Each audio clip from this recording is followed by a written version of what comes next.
ಅವ್ರ ಫ್ಯಾನ್ಸ್ಗೆ ಏನಾದರೂ ಹೇಳೋದಕ್ಕೆ ಇಷ್ಟಪಡ್ತೀರಾ ಮೇಡಮ್? ಇವತ್ತು ಇದೆಲ್ಲ ಆಗ್ತಿರೋದು ಕೂಡ ಒಂದು ಕಾರಣ ಅವ್ರ ಫ್ಯಾನ್ಸ್ ಅಂತಲೂ ಕೂಡ ಹೇಳ್ತಿದ್ದಾರೆ.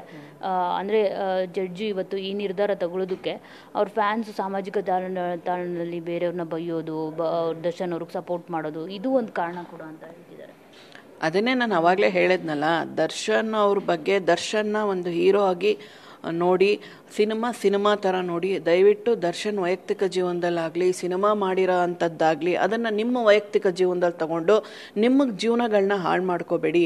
ಯಾಕಂದರೆ ಬದುಕು ಎಲ್ಲರಿಗೂ ಒಂದೇ ಬದುಕು, ಒಂದೇ ಜೀವನ. ಆ ಜೀವನನ ನೀವು ನಿಮ್ಮ ಸುತ್ತ ಇರೋ ಅಂಥ ಜನಗಳ ಜೊತೆಲಿ, ನಿಮ್ಮ ಕುಟುಂಬದ ಜೊತೆಯಲ್ಲಿ ಅವ್ರಿಗೆ ಪ್ರಾಮುಖ್ಯತೆ ಕೊಡಿ. ದರ್ಶನ್ ಹಿಂದೆ ಹೋದರೆ ನಿಮಗೇನು ಸಿಕ್ಕಲ್ಲ ರೀ. ದರ್ಶನ್ ಫ್ಯಾನ್ಸ್ ನಿಜ ಒಪ್ಕೋತೀನಿ, ದರ್ಶನ್ನ ಇಷ್ಟಪಡಿ, ಆರಾಧಿಸಿ, ನಾನು ಬೇಡ ಅಂತ ಹೇಳಲ್ಲ. ಆದರೆ ಅವ್ರ ಪರ್ಸ್ನಲ್ ವಿಷಯಗಳಿಗಾಗಲಿ, ಈ ಥರ ವಿಚಾರಗಳಾಗಲಿ ಬೇರೆಯವ್ರಿಗೆ ಬ್ಯಾಡ್ ಮೆಸೇಜಸ್ ಮಾಡೋದು ನೋಡಿ. ಈ ಬ್ಯಾಡ್ ಮೆಸೇಜ್ಗಳಿಂದನೇ ಇಷ್ಟೆಲ್ಲ ರಾಧ ಅಂತ ಆಗಿದ್ದು. ಪವಿತ್ರ ಗೌಡಗೆ ಯಾರೋ ಬ್ಯಾಡ್ ಮೆಸೇಜ್ ಮಾಡಿದ್ರು, ಅದರಿಂದ ಇವ್ರಿಗೆ ಈ ಥರ ಡಿಸಿಷನ್ ತಗೊಂಡು ಇದೆಲ್ಲ ಫೇಸ್ ಮಾಡ್ತಾ ಇದ್ದಾರೆ.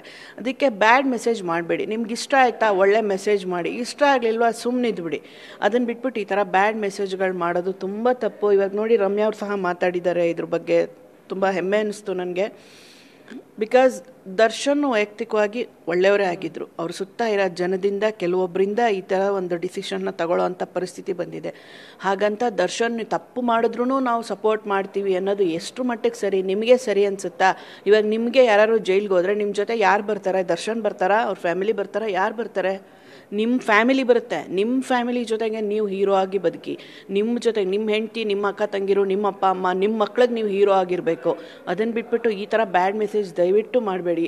ಇವಾಗ ಬೇರೆ ಹೆಣ್ಮಕ್ಳಿಗೆ ನೀವು ಹೇಗೆ ಬ್ಯಾಡ್ ಮೆಸೇಜ್ ಮಾಡ್ತೀರೋ ಅದೇ ಥರ ನಿಮ್ಮ ಫ್ಯಾಮಿಲಿರೋರಿಗೆ, ನಿಮ್ಮ ವೈಫ್ಗೋ, ನಿಮ್ಮ ಮಗಳಿಗೋ, ನಿಮ್ಮ ಅಕ್ಕ ತಂಗಿದ್ರಿಗೋ ಮಾಡಿದ್ರೆ ನೀವು ಸುಮ್ಮನೆ ಇರ್ತೀರಾ?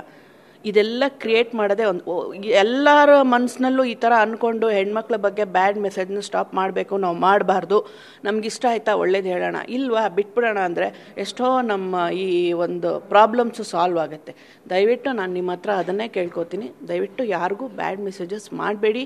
ಆಮೇಲೆ ಸಿನಿಮಾ ಹೀರೋಗಳನ್ನ ಸಿನಿಮಾ ಥರ ನೋಡಿ, ಅದನ್ನು ಒಂದು ಮನರಂಜನೆ ಅಂತ ಮಾತ್ರ ನೋಡಿ. ಅದನ್ನು ನಿಮ್ಮ ವೈಯಕ್ತಿಕ ಜೀವನದಲ್ಲಿ ಅನುಸರಿಸ್ಕೊಂಡು ನಿಮ್ಮ ಜೀವನಗಳನ್ನ ಹಾಳು ಮಾಡ್ಕೋಬೇಡಿ. ನಿಮ್ಮ ಜೀವನಕ್ಕೆ ಬೆಲೆ ಕೊಡಿ.